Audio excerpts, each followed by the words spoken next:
एक तो सबसे पहला महत्वपूर्ण माननीय प्रधानमंत्री जी ने पीएम मित्रा पार्क को 2062 करोड़ रुपए स्वीकृत किए हैं और ये अपने आप में धार जिले में जो मित्रा पार्क बन रहा है इसमें टेक्सटाइल तो होगा ही, पर टेक्सटाइल से संबंधित अन्य उद्योग भी आएंगे और इसमें एक संभावना ये है कि लगभग प्रत्यक्ष और अप्रत्यक्ष रूप से 1 लाख लोगों को रोजगार मिलेगा।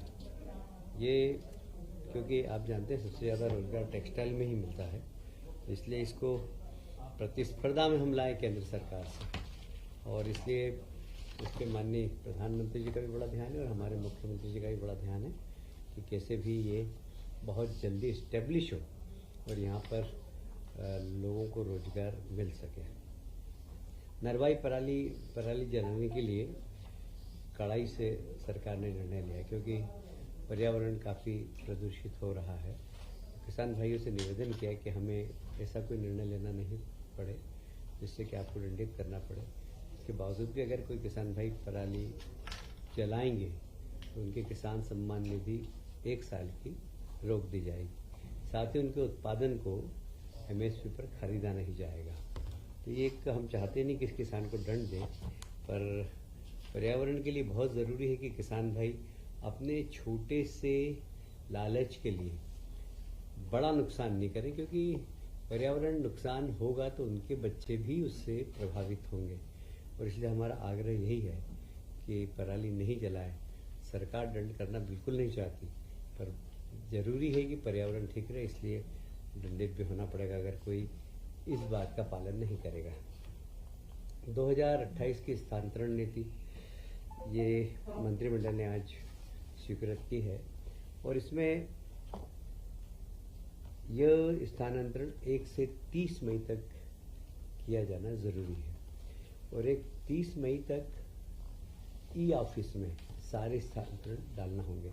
यदि उसके बाद यदि कोई स्थानांतरण किया तो वो स्थानांतरण नहीं हो पाएगा।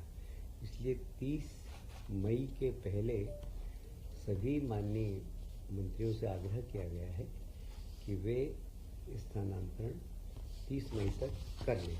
अब उसका रेशो में भी थोड़ा सा चेंज किया है क्योंकि हमें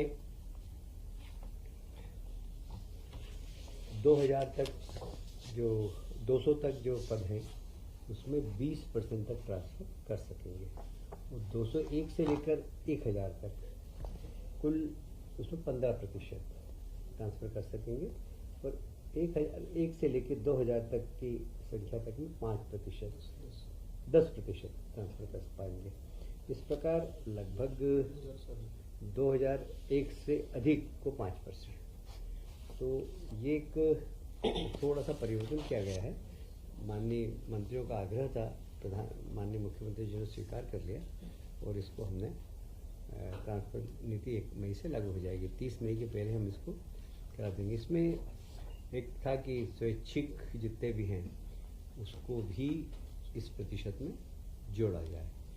तो एक और सुविधा दी कि यदि कोई विभाग अपनी स्वयं की ट्रांसफ़र नीति बनाना चाहे तो बना सकता है और उस ट्रांसफ़र नीति को सामान्य प्रशासन विभाग से एक बार बताकर उसको स्वीकृत करा लें। तो विभाग अपनी सुविधानुसार ट्रांसफ़र नीति भी बनाने के अधिकार आज के कैबिनेट ने दिए हैं। उसमें परसेंटेज लागू नहीं होगा? यही परसेंटेज लागू होगा। इसका ड्यूरेशन वही रहेगा 31 में? वही होगा। 30 बट ये कॉन्ट्रोडिक्शन नहीं होगा जो आपकी नीति और परसेंटेज का वैसा कुछ समझ मतलब थोड़ा क्लियर कीजिए। नहीं, ऐसा है कि पॉलिसी तो यही रहेगी। इस पॉलिसी के साथ साथ ही अब कहीं स्वैच्छिक का परसेंटेज ज़्यादा हो गया तो फिर स्वैच्छिक अगर ज़्यादा हो गए तो वो भी इसमें संख्या अगर जुड़ गई तो जो वास्तव में जिनका ट्रांसफ़र करना उनका ट्रांसफ़र नहीं हो पाएंगे। तो इसलिए कुछ इस प्रकार का बैलेंस करना पड़ेगा कि स्वैच्छिक ट्रांसफ़र भी हो और विभाग जिसको चाहे उसके भी ट्रांसफ़र हो।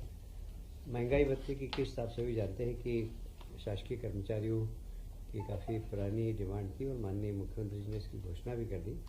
तो मध्य प्रदेश शासन ने शासकीय कर्मचारी हेतु 1/7/24 से 3% एवं 1.25 से 2% महंगाई भत्ते की अतिरिक्त किस्त स्वीकृति की जा रही है।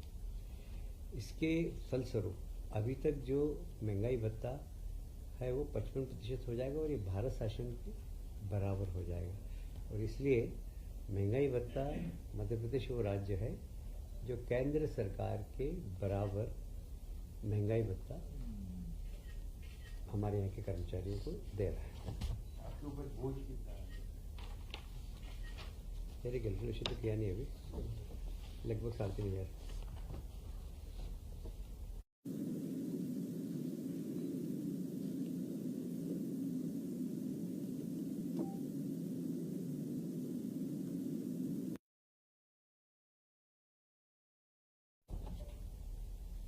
वैसे तो हम सरप्लस बिजली में हैं, पर हम अब ग्रीन एनर्जी को ज़रा फोकस कर रहे हैं, क्योंकि सारी दुनिया ग्रीन एनर्जी को की तरफ जा रही है। हमने भी ग्रीन एनर्जी की तरफ फोकस करना चालू किया है और इसीलिए मध्य प्रदेश और उत्तर प्रदेश दोनों की डिमांड अलग अलग समय पर होती है।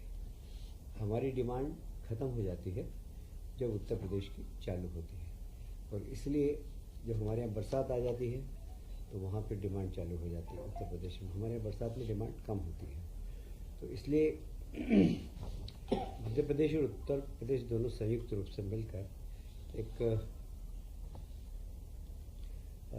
2000 मेगावाट का सोलर पार्क बना रहे हैं, जिसमें 1000 तो कंपोजिट जिसमें भंडारण की क्षमता होगी और 1000 मेगावाट को खर्च कर सकेंगे। इस प्रकार 2000 मेगावाट का सोलर प्लांट मध्य प्रदेश और उत्तर प्रदेश के साथ संयुक्त रूप से मिलकर बनाने की योजना है। और इसमें लगभग इस प्रोजेक्ट में वैसे लगभग इस प्रोजेक्ट में कितना लगेगा? 3000 मेगावाट है टोटल। 3000 मेगावाट है। एक तो 1000 तो कैपेसिटी भंडारण और 2000 सोलर है जी। शायद भिंड के आसपास, मुरैना के आसपास। बंटवारे का प्रतिशत क्या रहेगा दोनों स्टेट्स में? जब जिसकी डिमांड होगी उतनी उसको डिमांड दे देंगे। परसेंटेज तय नहीं है। हाँ, मतलब ये तो दोनों सरकार अपनी ही है, इसलिए सर ये पेंशनर्स के लिए दिया जा रहा है? पता है मुझे अभी। पेंशनर्स आ गया वो। राज्य शासन ने एकीकृत पेंशन योजना के लिए भारत शासन के निर्देश पर एक कमेटी का गठन किया है, और यह कमेटी शासकीय कर्मचारियों के लिए वैकल्पिक रूप से यूनिफाइड पेंशन योजना यूपीएस किए जाने की प्रक्रिया पर विचार करेगी। इसमें 6 अधिकारियों की कमेटी बनी है। अशोक वर्णवाल, मनीष रस्तोगी जी, लोकेश कुमार जाटव, सुश्री तन्वी सुंदरयाल, अजय कटेसेरिया और जेके शर्मा। ये सब लोगों की कमेटी भारत शासन ने जो गाइडलाइन दी उसके अनुसार तय करेगी, जिससे कि यूपीएस योजना लागू कर सके और उसका लाभ पेंशनर को मिल सके।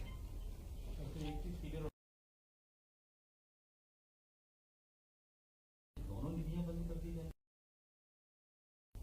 किसान सम्मान निधि एक सेंटर की है, एक स्टेट देती है और एक सिर्फ सीएम का। पीएम का नहीं, सीमा